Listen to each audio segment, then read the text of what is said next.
So Young essentially says that these ethical theories are used to build notions of justice, right? And the way you're doing it is that you're essentially evaluating it against an ideal that should have been followed. So you're saying that, well, you shouldn't have done this because it violates this particular rule, right? So there's a notion of an ideal type, an ideal in mind, and you're always trying to evaluate it against that ideal. But so Young says that that's not all that a theory or an ethical theory should do, right? It should also show the path of how that ideal can be achieved, right? Not just to evaluate whether something is ideal or not, right? But to also give some kind of a path that how do we get to that ideal in the first place. So the way she criticizes Rawls' theory is that Rawls is a theory of distribution of material goods. That if you have certain liberties, then it will lead to, let's say, some kind of an equal distribution of material goods. Material goods like which we can use to buy commodities, for example, housing. So these are all known as material goods. They are tangible, right?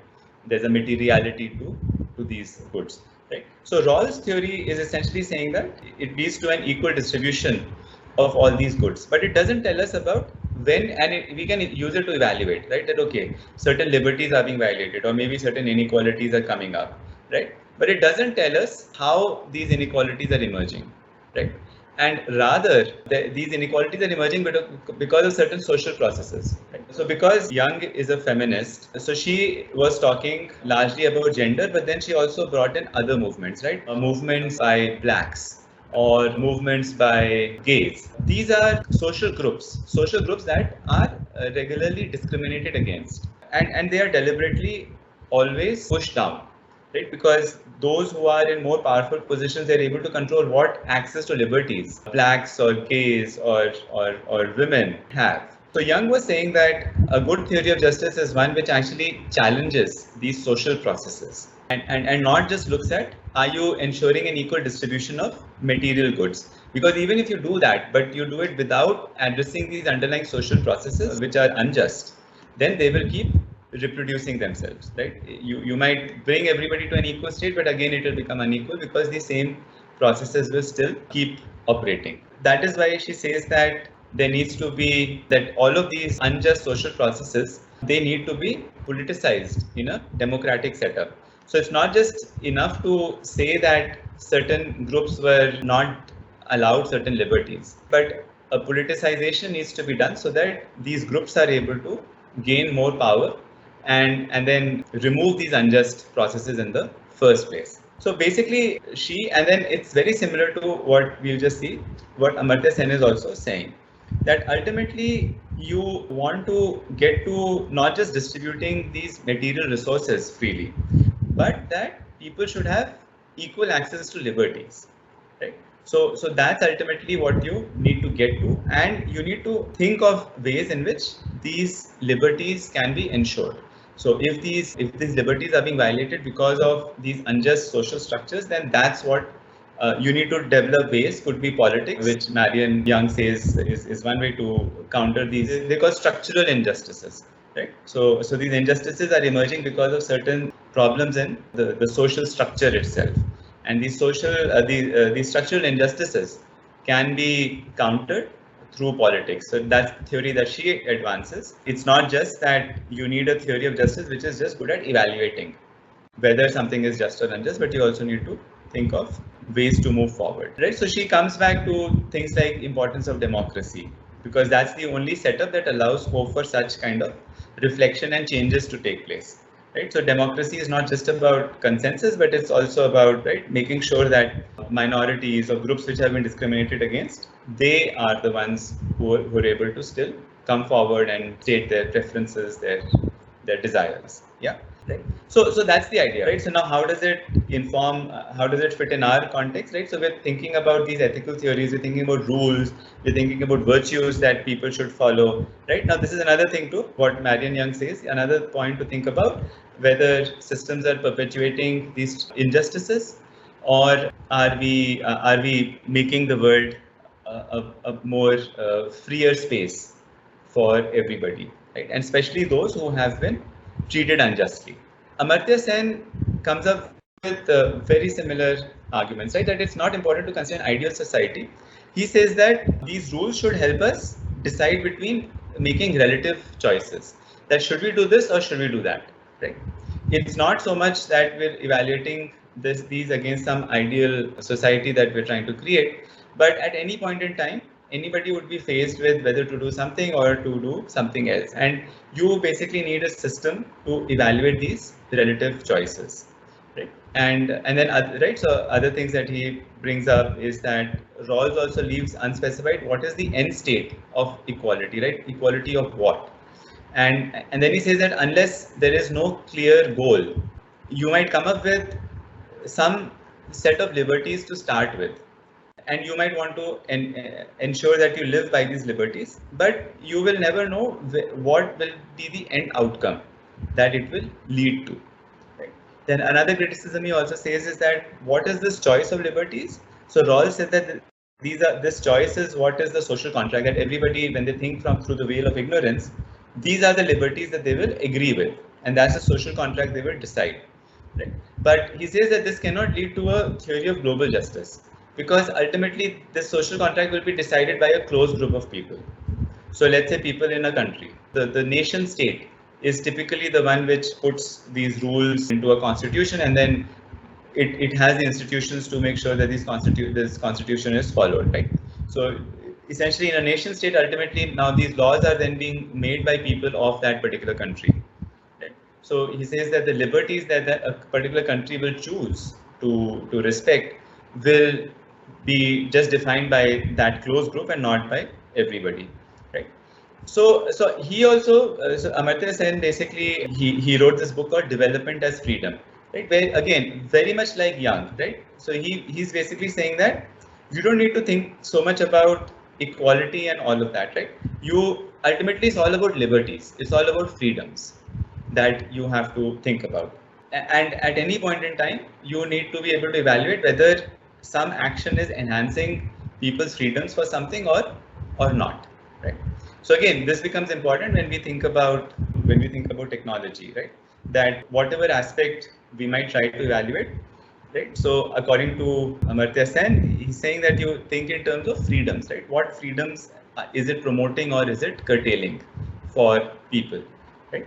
Young then brings in these ideas about structural injustice, that these actions should not perpetuate structural injustices. So Amartya Sen says that also in terms of freedoms, you can further differentiate that there are what he calls instrumental freedoms, which are essential, like political. He says that these are the ones, political freedoms, that you should be free to express yourself, you should be free to choose your political representatives. There should be economic facilities that you can access. There should be social opportunities like education and health that you can access. There should be certain transparency guarantees, because without these, the politics will not work, and there should be some security, right? or some rule of law. And these instrumental freedoms, he says that if you have these instrumental freedoms, they will lead to end freedoms, right? So they will make sure that there is no starvation and undernourishment in the world. People will be, whoever is literate, they'll be able to achieve their goals with this literacy. They'll be able to, right, whatever professions they want to explore, they'll be able to do that, right? So again, the point is that end state is therefore freedom itself, realized through other freedoms and not just freedoms that are leading to equality. This is also restated in some ways in what's known as the capability theory by Amartya Sen. Right? So the capability theory says that people need access to certain capabilities, which in this case we're talking about these freedoms, that if there's freedom for them to access health, for them to access education and so on. So if they have these capabilities, then they will be able to realize certain functionings. And these functionings are like these constitutive freedoms that, or whatever is it that people want to do, right? So if they have the capabilities, they will be able to realize these functionings, right? Right. So this is basically the whole point, right? These theories are now telling us about certain rules to follow, or how to evaluate our actions with respect to some virtuous people, how to think in terms of liberties and to not perpetuate structural injustice, and how to think in terms of promoting freedom. So that's the whole idea behind all of these different theories coming together. Yeah. So any questions so far? I have a I have question a question regarding regarding sound is sound echoing is here. echoing. Yeah, go ahead, Amit. The sound The is sound is echoing back, so echoing I don't back, so know I what don't. to say. But the thing is, like, does One these second. theories, Young or Amartya Sen theories, do they say how the feedback system should be? They say that the process should be such that allows change in the existing virtues or whatever principles they have adopted. But do they say like how frequent or who will be the people doing those changes, or how frequent those changes will be happening, or how processes will be changed? Yeah, exactly, right? So both Young and Amartya Sen, right, they are all very strong proponents of democracy, right? Right. So Young's conception of democracy is where these structural injustices are consciously countered, right, by looking at minority groups and emphasizing their rights and everything, right? Amartya Sen talks about democracy as a space of discussion, right? Where again, it is through this discussion that we will be able to come up with what are these freedoms that everybody should have access to, right? I mean, in terms of now implementing all this, they just like we had talked about a couple of classes back, right? Ultimately, all of it comes back to democracy, right?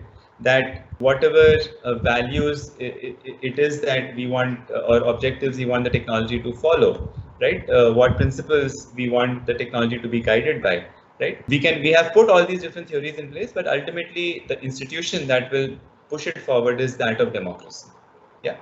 So that's the idea, that you can't think about technology ethics without actually thinking about democracy, right? And that is why, right? So something which I was saying, that we need to think in at two levels, right? One is that okay, we whatever things have been decided, whatever beliefs society has about right and wrong, the technology should follow that.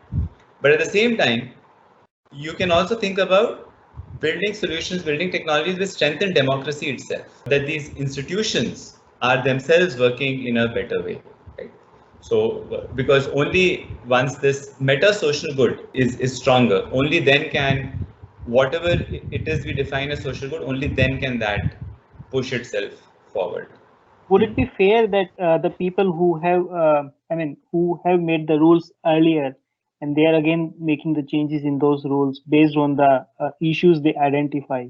So, if they are the same people, or those elected people are doing the same things, so they would be doing the same mistakes again, or they might not be doing it.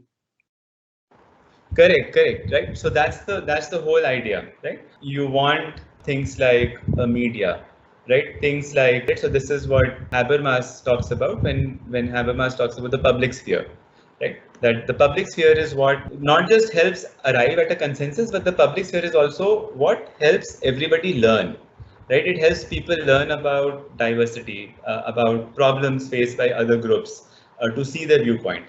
And only by doing this can we try to push our political representatives and other institutions to adopt new values.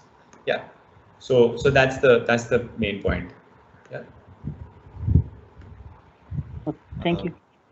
Okay. So one more point, you might come against something called Kenneth Arrow's impossibility theorem, right? That also in a society, right? I mean, in a democracy, ultimately we're saying that there should be consensus. So how should this consensus be achieved? Well, you know that voting is one way, and common system of voting is this first past the post kind of a system. Others are also where you give a ranked order, right? That I prefer option X over Y over Z, and everybody gives their rank ordering, and then you try and find out what is the best rank ordering, right? So Arrow came up with this impossibility theorem, that it's not possible to satisfy many of these different criteria, that simultaneously. So I won't go into the details, you can read about this, but the basic point is that, so this is again following why Sen was criticizing Rawls, right? Because Rawls was saying that people can come up with a set of liberties that they will want to ensure. So Sen basically refers to Arrow's impossibility theorem and says that, well, that is not possible, but it will be possible. So that's what's called an informational question, right? It will be possible if you don't just include information about everybody's preferences, but also whose preferences should be considered more than others.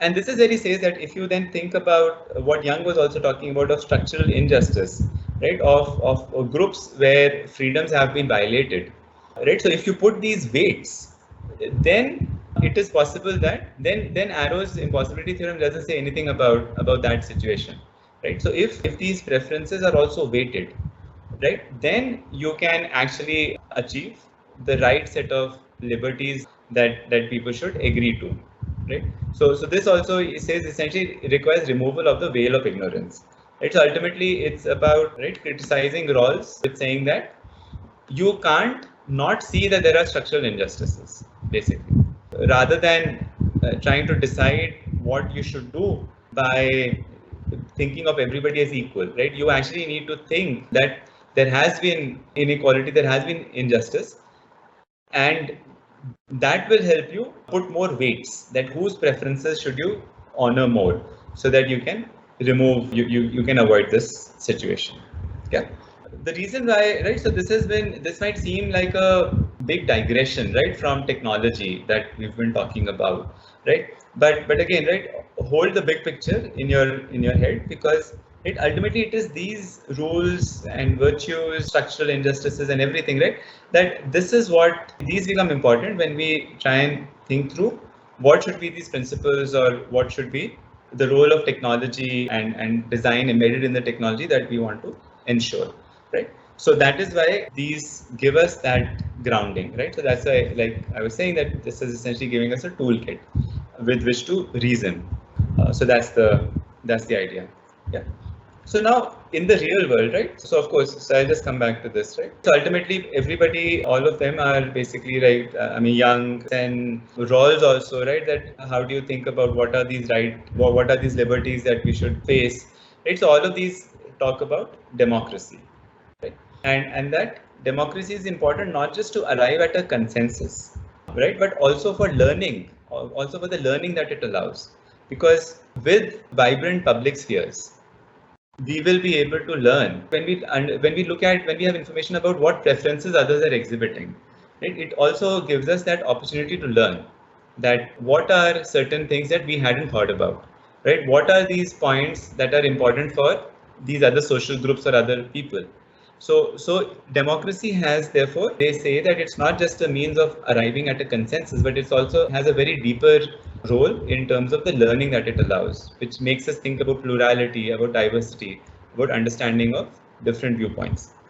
And that is why, right, you would hear things like deliberative democracy, right, where we've been talking about Habermas, right? So Habermas talks about the importance of a public sphere and how through this public discussion you can come up with what rules, or what values you should consider as important, or whose preferences should you consider as more important than others. Rousseau, who's actually, right, so his book called A Social Contract is what is supposed to have inspired the French Revolution, right? French Revolution, as you would know, right? So French Revolution was really, it's considered as the turning point, right, of moving away from monarchy to a democracy, right? So it started with that, right, where these monarchs were basically, people took over. There was so much hunger and starvation while the rulers and the elite were better off. So you would have heard about this famous phrase by Marie Antoinette, who they executed, right? That when people said that, well, people don't have bread to eat, she said that, well, they can eat cake, right? So it's just I mean, we don't know exactly whether that happened or not, but the point is that it highlighted the disconnect that rulers had with the rest of the people. And so Rousseau's social contract talks about, right, everybody should have a say in these processes, and that's ultimately what we see reflected in things like participatory democracy, right? That everybody gets to participate in this decision making process.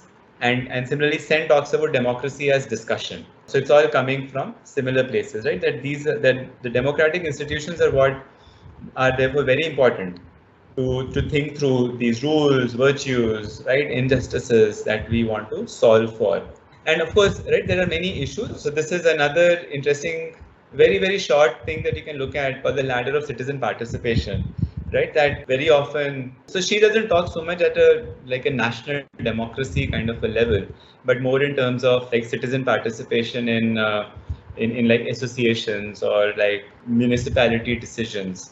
She says that democracy, or rather this citizen participation can be seen at different levels, right? Maybe at some point at the lowest rung, people are brought in to participate, but manipulation is where their own beliefs are influenced, right? So you're sitting in a meeting and somebody's telling you what you should be thinking, right? Rather than learning from you, right? So therapy, where you're actually given the impression that something is wrong with you, you don't know what's best for you, right? Or informing, right? Then it gets to higher layers, like where there is some kind of a consultation, which is where you are brought into it, but your views are ultimately not really considered. So it is sort of tokenistic, that you're consulted, but your views are not really considered. It's sort of noted, but nothing is done. So you keep going higher and higher, right? So ultimately, there are all these, right? That at some point you're considered as an equal partner in decision making. At some point, decisions are actually delegated to you. Highest tier is where the citizens even control what this process should be like, right? Citizens are in control of the delegation process and what's of partnership and so on, right? So you can think of it, I mean, essentially the reason why I put it over here is that democracy is also, right? I mean, you never, what's known, you typically read in the news these days, right? That India is not a perfect democracy and so on, right? So that's the idea, that these institutions are important ultimately. There can be many issues, right? They may not be really working in that kind of an ideal manner.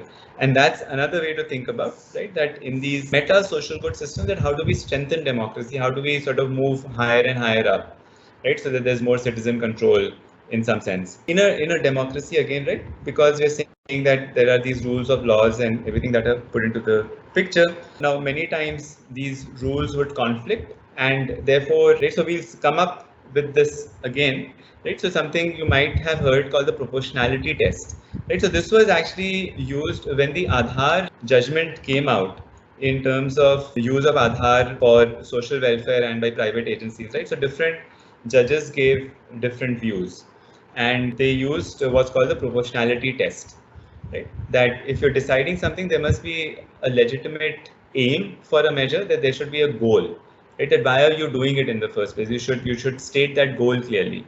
The measure must be suitable to achieve the aim, right? So there should be a clear direction. So, like for example, we talked briefly about land rights, and where people are saying that, well, you should use blockchain because it will prevent land disputes. So actually, that link is broken. That okay, you've put in a legitimate aim that we want to reduce land disputes, but the measure you're proposing that let's use blockchains is not really solving the problem, right? Because if something is disputed, then you will put in the data in the blockchain, the data will still be disputed. It's not really solving the problem, right? Then the measure must be necessary to achieve the aim, and there cannot be any less onerous way of doing it. So this is where, which was used in the case of Aadhaar, that is there a simpler way of achieving the same thing? Because there are these fears of surveillance and so on. So we'll talk about it in more detail when we get to some of these topics, right? But the point is that you want to evaluate that, okay, whatever I'm doing, is there a better way of doing it, or a less onerous way of doing it? Measure must be reasonable considering the competing interests of different groups at hand, right? So then once you do have this toolkit of rules and everything, but then you can use things like the proportionality test to try and evaluate. Yeah.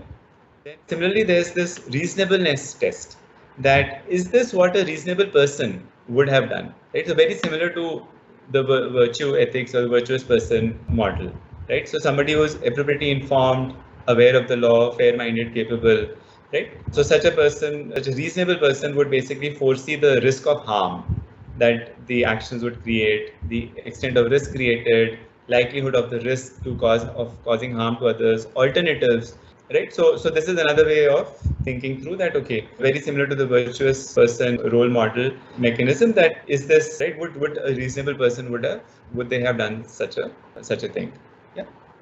So then these rules are basically what institutions of democracy, right, would build mechanisms to evaluate through proportionality tests and reasonableness tests, right? But ultimately you need stronger democracy so that people learn in the process of other people's preferences. They learn about, right, all these different viewpoints, and that is how we can keep getting better and better, right? So yeah, so this is basically what we've been saying, that these ethical theories alone are not the way forward, but the institutions are important, democracy is important to make sure that these institutions are not compromised, right?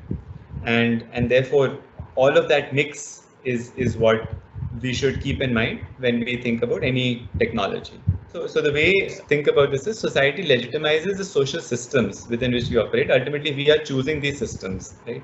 These systems lead to the election of dominant values, rules, and so on that are reflected the principles that we come up with for different technologies, right? But at the same time, we need to make sure that these institutions are functioning well so that structural injustices are not reproduced, right, by the technologies and, right, whatever choices we're making. Because what we've seen is that actors within market-driven social systems, right, where capitalism, we talked about capitalism, right?